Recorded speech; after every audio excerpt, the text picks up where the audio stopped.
मुग्धा और उसकी सास के बीच पूरा समय सास के किसी न किसी काम को लेकर मतभेद चलते ही रहते हैं। बहू, ओ बहू, जरा चाय बना दे। मुग्धा चाय लेकर आती है। ये लीजिए, और कुछ चाहिए? अरे नहीं, बस चाय पीने का मन था। जाओ, तुम दूसरा काम करो। चाय पीने के थोड़ी देर बाद सास दोबारा मुग्धा को आवाज लगाती है। अरे बहू रे, आओ बहू, जरा हलवा तो बना दे, मीठा खाने को मन हो रहा है। इसी तरह मुग्धा की सास पूरा समय कोई ना कोई काम बताकर उसे रसोई से बाहर तक निकलने नहीं देती। कभी चाय, कभी हलवा, कभी पानी तो कभी दूध, हर समय खाने को चाहिए और उसके लिए अपने हाथ पर बिल्कुल नहीं हिलाने। परेशान किया हुआ इन्होंने। सास की जबरदस्ती परेशान करने की आदतों से दुखी मुग्धा एक शाम सचिन के साथ अपने कमरे में बैठी हुई बात कर रही होती है। सुनो जी, मम्मी जी की ये जानबूझकर मुझे परेशान करने की फरमाइशों से मैं बहुत फ्रस्ट्रेट हो चुकी हूँ। पूरे दिन में एक सेकंड का आराम नहीं मिलता। रसोई से बाहर कदम रखती नहीं कि बहू ये बना दे, बहू रे वो बना दे। अरे इनकी फरमाइशें चलती ही रहती है। अरे मुग्धा, माँ खाने की शौकीन है पर उम्र हो चली है, खुद खाना नहीं बना सकती इसलिए तुमसे बोलती है। अरे तो शौक भी उम्र देख कर रखने चाहिए ना। समझ में नहीं आता, हर समय फेविकॉल का जोड़ लगाए सोफे से चिपके बैठी रहती है। इतना सब डाइजेस्ट कैसे हो जाता है उन्हें?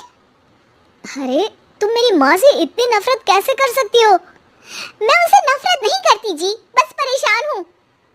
जहाँ मुग्धा अपने पति से ये सब बोल रही होती है, वहीं उसकी सास भी कमरे के बाहर दरवाजे से कान लगाए सारी बातें सुन रही होती है और अगली दोपहर रसोई में मुग्धा के पास जाती है। बहू, आज ना मेरा कुछ मसालेदार खाने का मन है, तो चाय बना दूं? मुझे बहुत पसंद है। अरे ना, ऐसा कर लिट्टी चोखा बना ले। और हाँ, जितना मसाला बातों में मिलाकर पति को सुनाती हो ना, सब्जी में भी वैसे ही डाला करो, खाना स्वादिष्ट बनेगा। सास की बात सुनकर मुग्धा हैरान रह जाती है। मतलब अब पूरा समय मुझ पर हुक्म चलाने के साथ बंद कमरे में हुई पति पत्नी की बीच की बातें भी सुनती है? अरे बात जब मेरी थी तो सुनने में क्या दिक्कत है? ये कहकर सास वहां से चली जाती है। अरे अब तो हद पार हो गई, इस तरह से तो ये मेरा जीना मुश्किल कर देंगी। मुग्धा सास की हरकतों से परेशान उसका हल सोचने लगती है और इसी तरह कुछ दिन बीत जाते हैं जिसमें सास का जन्मदिन आता है। मुग्धा बहुत खुशी के साथ अपनी सास को एंड्रॉइड मोबाइल गिफ्ट करती है। मम्मी, आपको सबसे बात करने के लिए बहुत दिक्कत होती है ना, कभी सचिन तो कभी मुझे बोलना पड़ता है, पर इस मोबाइल से आपको कोई दिक्कत नहीं होगी। एक जगह बैठे बैठे बहुत कुछ कर सकती हैं अब आप। मोबाइल देख सासू माँ खुश हो जाती है, पर उसे इस्तेमाल करना तो आता नहीं, इसलिए साइड में रख देती है।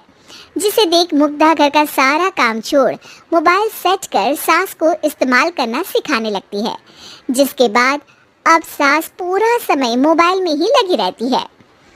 हाय, जब से मम्मी को मोबाइल मिला है मेरी लाइफ में कितनी शांति आई है। अच्छा है, इसी तरह बिजी रहे तो मैं भी सुकून की जिंदगी जी पाऊंगी। अब मुग्धा जब मन करे काम करना, जैसा चाहे वैसा खाना बनाकर खाना, पूरा समय रिलैक्स और खुश रहने लगती है। क्या बात है, आजकल तुम बहुत चहक रही हो। अरे मम्मी जी से छुटकारा जो मिला है, अब ना फरमाइशें ना छुप छुप कर बातें सुनना। अच्छा, तो मोबाइल गिफ्ट करने की ये स्कीम थी। इसी तरह दिन बीतते हैं और अब मोबाइल पर लगी सास फरमाइशों की जगह सवालों के लिए बहू को आवाजें लगाना शुरू कर देती है। अरे बहू सुन तो, देख जरा किसी का फोन क्यों नहीं मिल रहा? रिचार्ज खत्म हो गया है, पर अभी 4 दिन पहले ही तो मैंने किया था, इतनी जल्दी कैसे खत्म हो गया? अरे मैंने कल तेरी कनाडा वाली मौसी सास से 3 घंटे बात की थी ना। क्या?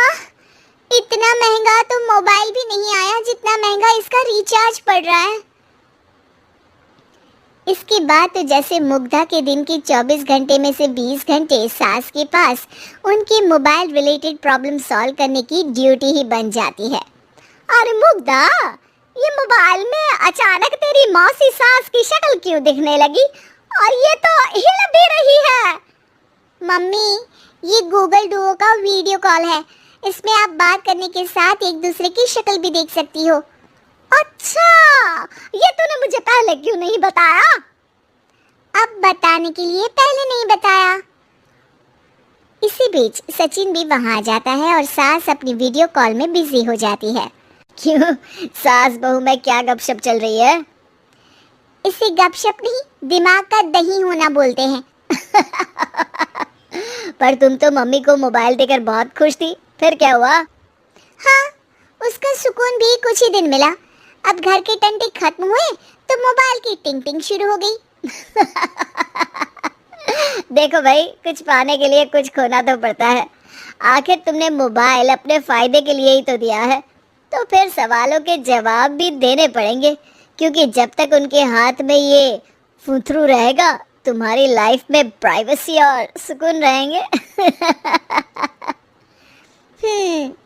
कहने का मतलब है अगर इससे प्यार बढ़े तो दाग अच्छे हैं। अरे मुझे पहले दिन से ही पता है मोबाइल किस मकसद से दिया गया है, भूलो मत। इससे पहले मैं बातें ही सुनती थी। सास की ये बात सुनकर मुग्धा शॉक में और सचिन हंसता रह जाता है।